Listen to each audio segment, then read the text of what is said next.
Pemirsa, perbincangan kembali kami lanjutkan. Bu Arya, kita masih membahas mengenai tantangan dan ini mengenai peran masyarakat sipil juga. Sebetulnya seberapa penting kerjasama lintas sektor, misalnya antara pemerintah, swasta, dan masyarakat sipil dalam menciptakan pasar kerja yang inklusif? Iya, ada sebuah, jadi memang prinsipnya tidak ada seorang pun yang bisa bekerja sendiri, bahkan pemerintah. Oleh sebab itu, kerjasama atau kolaborasi itu harus dilakukan lintas sektor seperti tadi disebutkan. Nah, ada satu inisiatif yang telah coba dilakukan dengan dukungan pemerintah Jerman, yaitu membangun satu, kami sebutnya jembatan ya, antara para pemangku peran ini dalam konsep yang disebut Inclusive Job Center. Nah, Inclusive Job Center ini berfungsi sebagai jembatan antara masyarakat sipil yang memang sudah mendedikasikan diri untuk memberdayakan penyandang disabilitas dengan sektor swasta, perusahaan yang diharapkan, serta pemerintah yang juga diharapkan berperan sebagai pemberi kerja dan merekrut karyawan penyandang disabilitas. Melalui konsep Inclusive Job Center ini menjadi seperti pasar yang bertemunya supply and demand gitu, sehingga diharapkan bisa meningkatkan atau bahkan mengakselerasi pembangunan pasar kerja yang inklusif. Dan ini perlu dibangun secara seirama gitu, sehingga peran masing-masing ini nanti bisa bertemu di satu titik. Masyarakat sipil yang memahami betul, masyarakat sipil dalam hal ini harus kita maknai organisasi penyandang disabilitas atau lembaga yang memberdayakan penyandang disabilitas yang memahami betul kelompok ini, yang memahami betul bagaimana proses pemberdayaannya, tahu kebutuhan khususnya gitu ya, sebagai dalam tanda kutip supplier, dan pemerintah dan sektor swasta yang diharapkan berperan menyediakan lapangan pekerjaan yang diharapkan nanti bisa membuka peluang-peluang itu gitu, sehingga masyarakat sipil dalam hal ini organisasi penyandang disabilitas yang sudah berperan menyiapkan angkatan kerja penyandang disabilitas ini nanti bisa angkatan kerja penyandang disabilitas yang sudah disiapkan ini nanti bisa masuk ke peluang-peluang yang disiapkan oleh sektor swasta maupun pemerintah. Oke, nah terkait hal itu Bu Arya, bagaimana sebetulnya masyarakat sipil melihat kondisi dari usia produktif disabilitas dengan kemandirian ekonomi, khususnya dalam konteks perlindungan sosial? Ya, tentu saja siapapun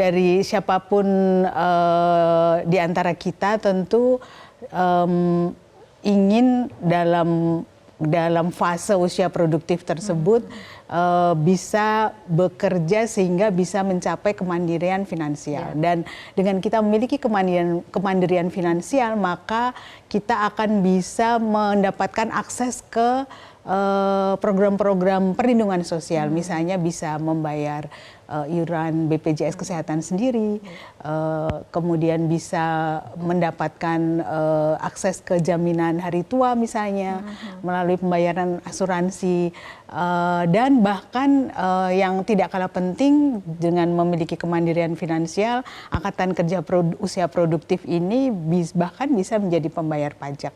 Kan berarti juga bisa berperan dalam pembiayaan pembangunan.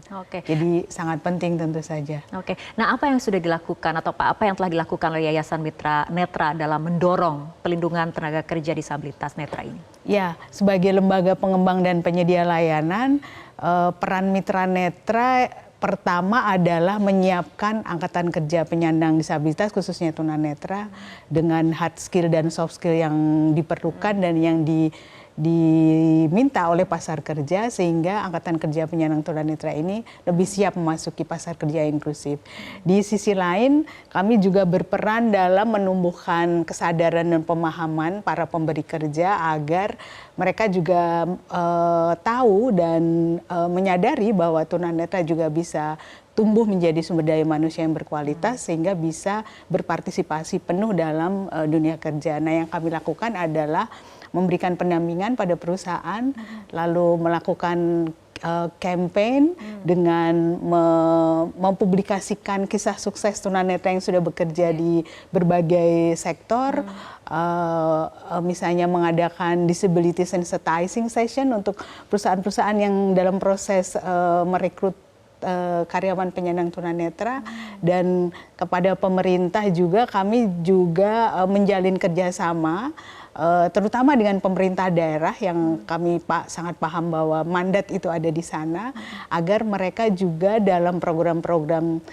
Dinas Tenaga Kerja misalnya yang memiliki mandat untuk membentuk unit layanan disabilitas juga bisa melaksanakan tugas yang dimandatkan oleh Undang-Undang Penyandang Disabilitas khususnya pasal 55 dengan lebih maksimal, termasuk menjangkau angkatan kerja penyandang tunanetra. Oke, Bu Arya, kita berbicara mengenai peluang nih. Peluang yang dihadapi oleh disabilitas netra ini seperti apa, Bu? Bisa jelaskan?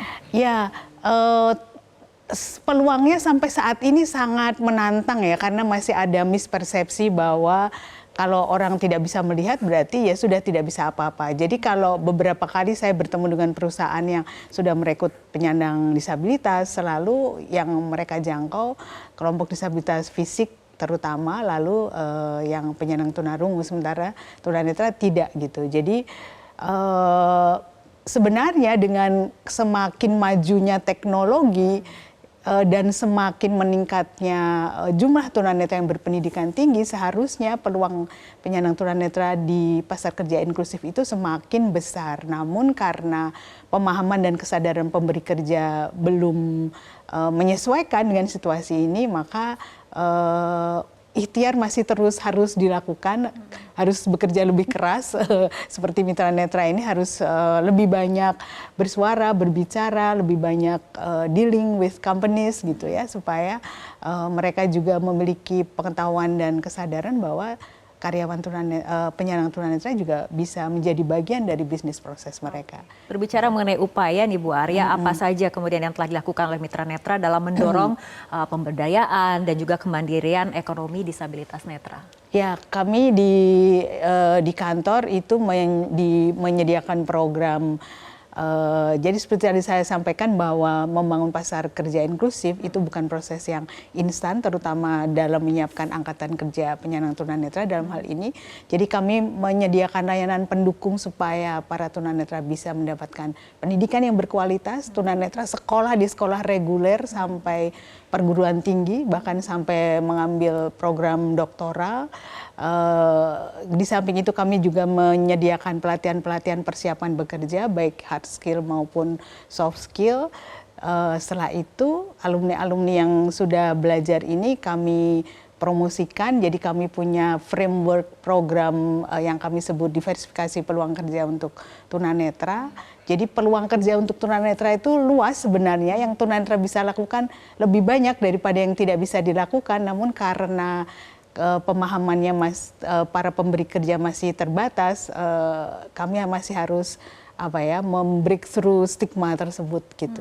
Oke, tadi dikatakan oleh Bu Arya ini bukan proses yang instan seperti itu, artinya memang harus dilakukan dari hulu ke hilir seperti itu ya Bu Arya. Jadi harus mulai dari pendidikan, karena misalnya mau jadi broadcasting gitu, kan dia harus mengambil program studinya broadcasting di perguruan tinggi. Tapi kan sebelumnya harus sekolah dulu, tetap harus SD, SMP, SMA gitu sebelum. Nah, dalam proses menyiapkan diri itu juga harus berkualitas kan, tidak hanya ala kadarnya. Dan ini yang Mitra Netra perankan untuk membangun layanan pendukung sehingga mereka dalam menempuh pendidikan ini juga berkualitas, mendapatkan fasilitas yang mereka butuhkan, termasuk fasilitas yang berbasis teknologi, sehingga pada akhirnya nanti mereka misalnya akan bekerja di sebuah digital agency, menjadi content writer.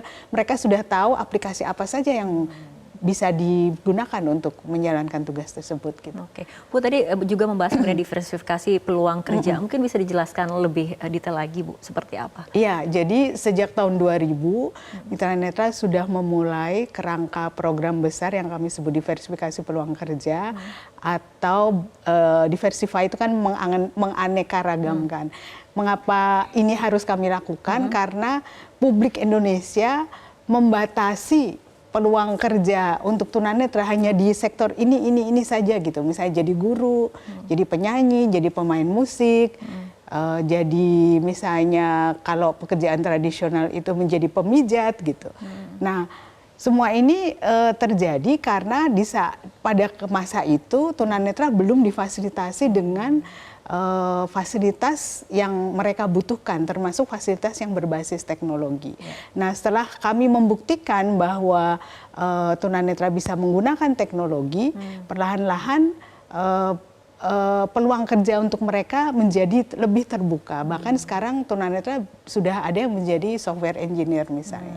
Program studi teknik informatika di perguruan tinggi memang belum banyak, tapi 1-2 sudah ada yang membuka pintu pada hadirnya mahasiswa tunanetra, sehingga nanti setelah mereka lulus, mereka bisa masuk ke industri software engineering. Gitu. Oke, Bu Arya, pembicaraan semakin menarik, tapi kita harus jeda terlebih dahulu. Tetaplah bersama kami. Jelajahi cara baru mendapatkan informasi. Download Metro TV Extend sekarang.